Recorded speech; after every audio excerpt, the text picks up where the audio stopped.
Lyra Vance and Kellan Roake looked like a perfect couple. She, a glamorous influencer with $1 million smile. He, a quiet tech genius with a heart full of trust.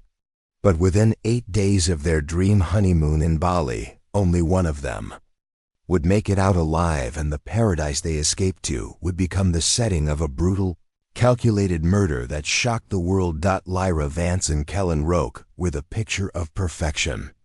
Their wedding had been a lavish spectacle set against the white cliffs of Santorini, attended by influencers, celebrities, and entrepreneurs from around the world. Lyra, with her million-plus followers, had live-streamed every step, from her gown fitting to the kiss at the altar. Kellan, quieter and more reserved, allowed her the spotlight. To their fans, they were a modern fairy tale. The next logical step was the honeymoon, and they chose Bali, a dream destination of turquoise waters, quiet temples, and seclusion. But the dream would begin to fray the moment they stepped off the plane. Their private villa was a masterpiece perched above a coastal cliff in Uluwatu. With infinity pools, private chefs, and all the luxuries money could buy, it looked like paradise. Lyra continued posting, showing off silk robes, champagne breakfasts, and long sunset walks. Every image told the story of newlywed bliss. Yet behind the scenes, small cracks began to form. Villa staff noted that Lyra often barked orders made last-minute changes to meal plans, and expressed frustration when things weren't exactly to her liking. She seemed stressed despite the luxury surrounding her. Kellan, in contrast, was calm. He often walked the villa grounds alone, earphones in, pacing near the cliffs. He didn't post a single photo. At times he seemed distracted, even anxious. A housekeeper recalled finding his watch crushed on the bathroom floor one morning, though neither guest mentioned an accident. The cleaning staff repaired the room quickly, not thinking much of it. The next day, the same housekeeper found broken glass in the sink and faint traces of blood. When asked, Lyra explained she had a mishap with her serum bottle. Her hand was bandaged, and her tone left no room for more questions. On the third night, hotel security was alerted after hearing loud bangs and a shout from the villa. It was past midnight. When they called the room, Lyra answered and insisted everything was fine. The next morning, she complained about noisy animals outside disturbing their sleep and asked to be moved to a quieter part of the resort. But the villa they were in was already the most secluded. The staff began to quietly take notes, growing concerned but unsure of what was actually happening behind those closed doors. On the 5th day, Kellan was seen at the breakfast buffet with visible bruising on his forearm and temple. He smiled politely and said he'd bumped into a low-hanging beam while exploring a nearby temple. Staff noticed that Lyra didn't accompany him that morning. Instead, she was in the villa's private spa, receiving a massage. By the afternoon, things returned to normal, or so it appeared. That evening, Lyra hosted a live Q and A session for her followers from their villa's balcony, showing off the sunset and clinking glasses of wine. Kellan appeared in the background briefly, but looked distant. Some fans in the comments noted that he looked tired or unwell, but Lyra ignored those remarks and focused on product placements. Later that night, another staff member claimed to hear a loud thud near the pool area, but assumed it was furniture being moved. Everything changed the following morning. When breakfast was delivered, only Lyra answered the door. She looked disheveled, but smiled and said they had a late night. Kellan, she said, wasn't feeling well. She tipped the server generously and asked for privacy for the remainder of their stay. But by noon, staff noticed that the patio cushions were soaked, as if someone had attempted to wash something off them hastily. The pool water had a faint discoloration near the edge, and one of the decorative wooden paddles from the living room was missing. Still, there was no formal complaint, no emergency call, and no blood. The staff were bound to respect privacy. But for the first time since the couple arrived, whispers began circulating through the resort. Something felt off. The perfect honeymoon didn't seem so perfect anymore. 2 days later, what seemed like isolated concerns began to escalate. The villa, once filled with the sounds of poolside laughter and tropical music, had gone eerily silent. Lyra hadn't posted anything on social media for over 24 hours, a noticeable break for someone known for constant online presence. For her followers, it was a small pause. For the hotel staff, it was a growing concern. The only activity seen from the villa was the occasional flicker of lights at odd hours and room service requests sent through the app, always signed under Lyra's name. It was late afternoon when Kellan was found unconscious near the edge of the infinity pool. A maintenance worker, passing by on a routine check, spotted him lying on the stone tiles, shirtless, his skin pale under the blazing sun. There was a cut on his forehead and dried blood near his eyebrow. Alarmed, the staff called the emergency team stationed at the resort. Lyra was nowhere in sight. By the time the resort nurse arrived, Kellan was regaining consciousness. He was disoriented, confused, and insistent that he had merely slipped. He claimed to have been drinking, and the sun had gotten to him. When asked if he wanted to be taken to a hospital, he declined. He refused any further medical attention and requested to return to the villa immediately. Lyra appeared 20 minutes later, calm and composed. She thanked the staff for their concern and explained that Kellan had been having trouble adjusting to the humidity and heat. Her story was smooth, unbothered. She apologized for any worry caused and even joked about their clumsy honeymoon moments. The staff, though unsettled, backed off. After all, there was no solid evidence of wrongdoing. But privately, notes were made in the incident log, and the resort manager decided to keep an eye on the couple for the rest of their stay. Later that evening, CCTV footage from the surrounding area was quietly reviewed. The villa's exterior cameras showed limited views due to privacy restrictions, but one grainy clip captured a tense moment. Lyra was seen standing on the balcony that overlooked the pool, her posture rigid. Kellan stepped outside seconds later, clutching a towel. They appeared to be arguing, though no audio existed. Moments later, the footage glitched, then resumed, showing Kellan falling backward near the pool edge. While the video wasn't conclusive enough to warrant police involvement, it was troubling. The resort decided to restrict housekeeping staff from entering the villa without supervision and increased wellness checks, posing them as courtesy services.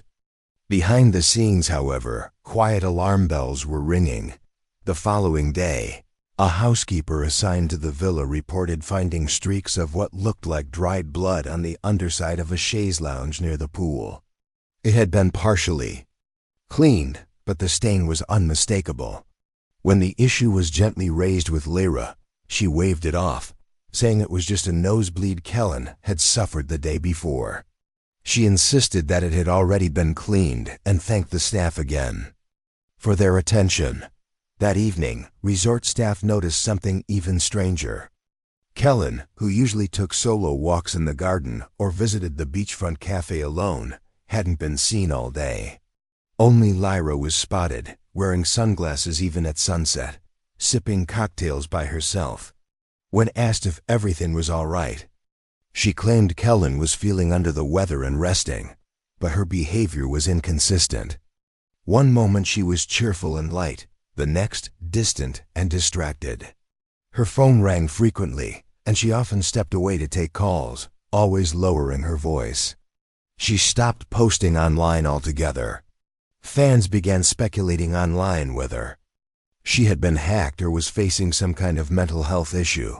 Behind the lush trees and peaceful waves, something had clearly gone wrong. The staff at the resort, bound by protocol and lack of hard evidence, kept their distance. But for those paying attention, it was no longer a question of whether something was wrong.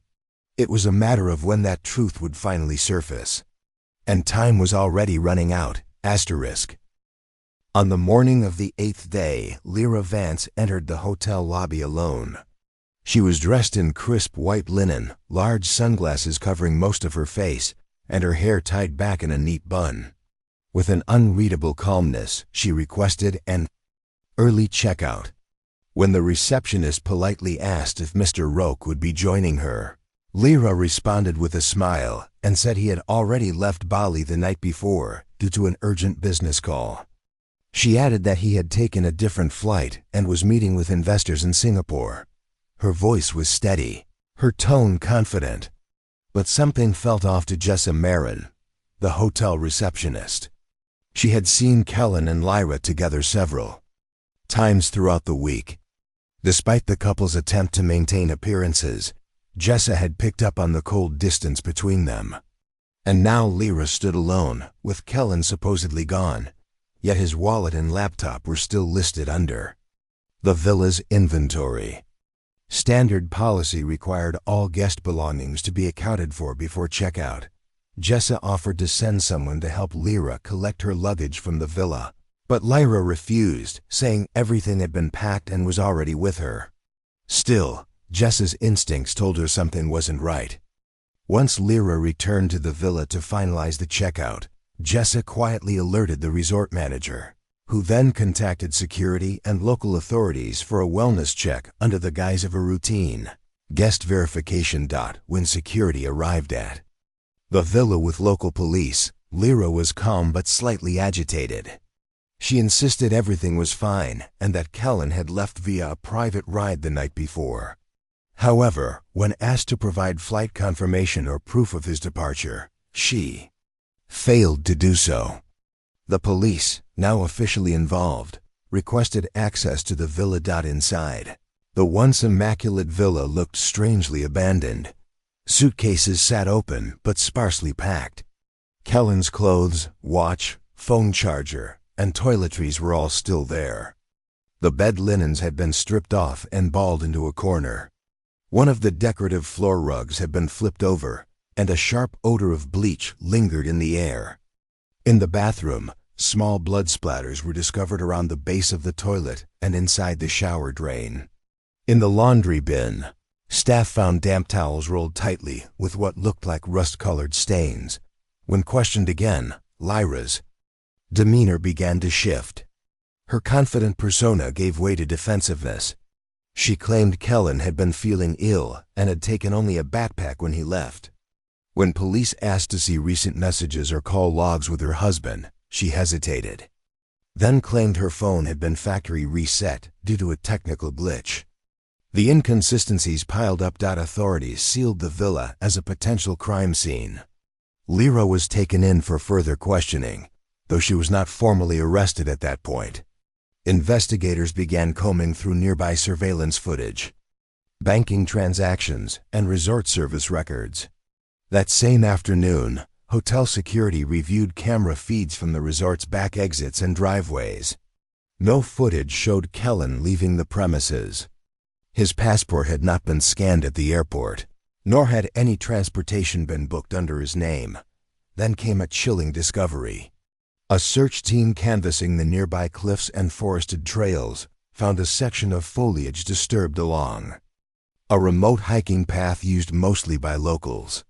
Hidden beneath thick palm fronds was a set of tire marks, and nearby, a single flip-flop that matched a pair seen in Lyra's earlier Instagram posts. Though not yet conclusive, the evidence pointed to a hurried, poorly concealed attempt to dispose of something, or someone. By sunset, the resort that had hosted paradise for thousands of tourists over the years was now sealed with police tape. Word spread quickly through the island, and rumors swirled online. The fairy tale honeymoon that millions had envied was beginning to unravel into something far more sinister. It was the next morning when the truth could no longer be delayed. A local hiker, making his usual sunrise journey through a dense forest trail roughly 20 miles from the resort, stumbled upon something that would shatter any remaining illusions.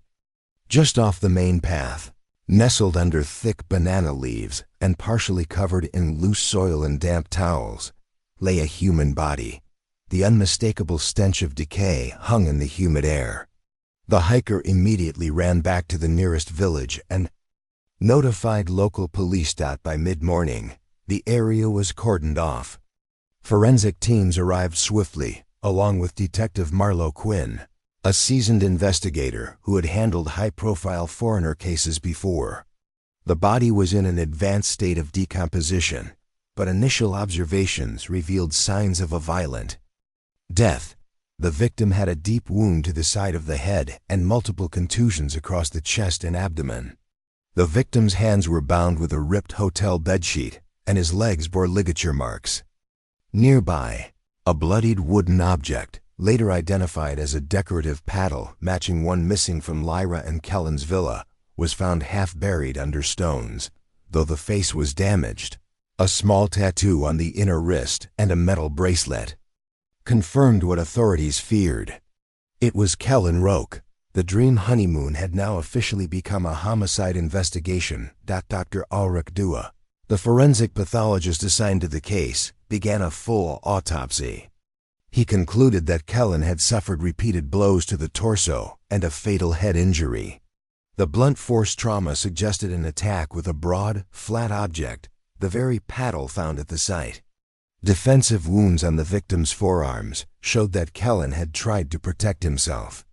Time of death was estimated to be around 2 nights prior, matching the last known suspicious incident at the villa. Back at the station, Lyra remained calm when first informed that a body had been found. But as soon as she was told, it was confirmed to be Kellan, her composure faltered. Her story quickly unraveled. She went from insisting he had flown out, to claiming she had blacked out during an argument, to finally saying she acted in self-defense. But the forensic evidence told a different story. Inside the villa, blood splatter patterns indicated Kellan had likely been struck while sitting on the edge of the bed. The bleach odor detected by staff had masked small but telling spots of blood that glowed under UV light. Police found traces of Kellan's blood on Lyra's clothing, hidden beneath the villa sink. A broken acrylic nail, with blood underneath, was collected and matched to Lyra. In the villa's smart lock system, the door log showed no record of Kellan leaving the property after the night of the supposed argument. Phone records showed that Lyra had searched for cleaning bloodstains on tile. And how long before a body decomposes in heat, just hours after Kellan's death? Even more disturbing, a draft message in her email revealed plans to post a breakup announcement, blaming Kellan's abandonment to protect her public image. With the evidence mounting, Lyra was formally charged with the murder of her husband. The local police, working with international agencies, secured every detail. The Indonesian court system moved swiftly. As high-profile tourist cases were treated with strict urgency, news of the murder exploded across international headlines. Lyra's followers, once her devoted fan base, turned into furious critics. Her once polished image collapsed under the weight of betrayal, violence, and greed. The influencers who had attended her wedding deleted their posts. Sponsors cut ties. Her name became synonymous with something far darker than luxury or beauty. She was no longer a newlywed influencer in Bali. She was the central figure in a brutal, calculated murder. Asterisk. As the investigation unfolded in full force, so did the unraveling of Lyra Vance's carefully constructed life. Behind her glamorous digital persona and flawless social media feed lay a complex network of secrets, manipulation, and financial deceit.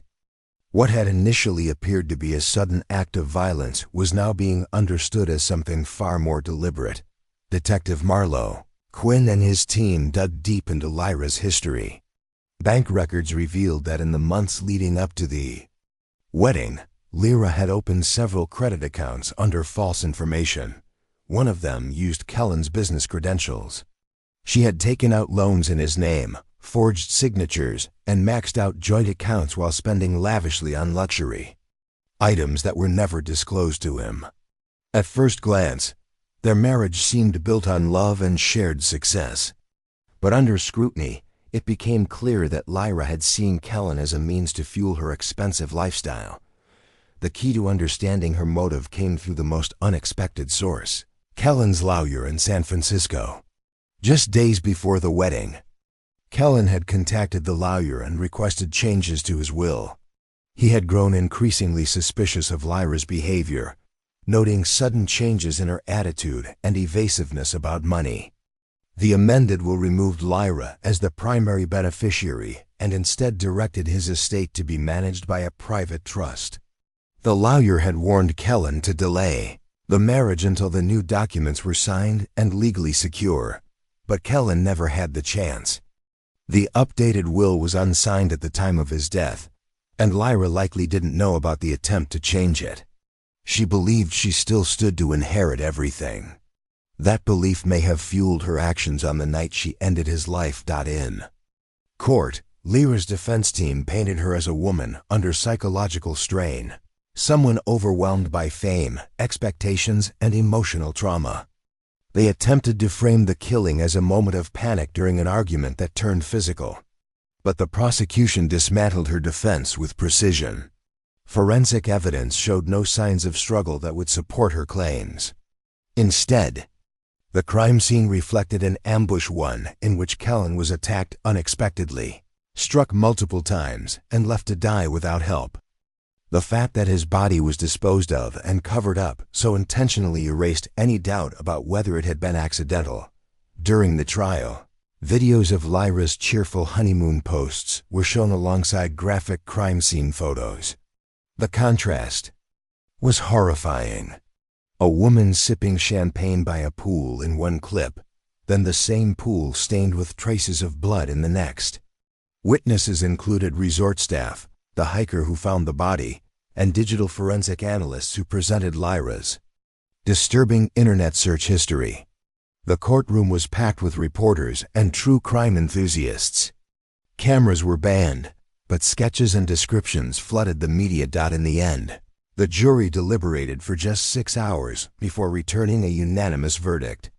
Lyra Vance was found guilty of premeditated murder and sentenced to life in prison, without the possibility of parole. She was transferred to Karabokan Prison, one of Indonesia's most overcrowded and infamous facilities.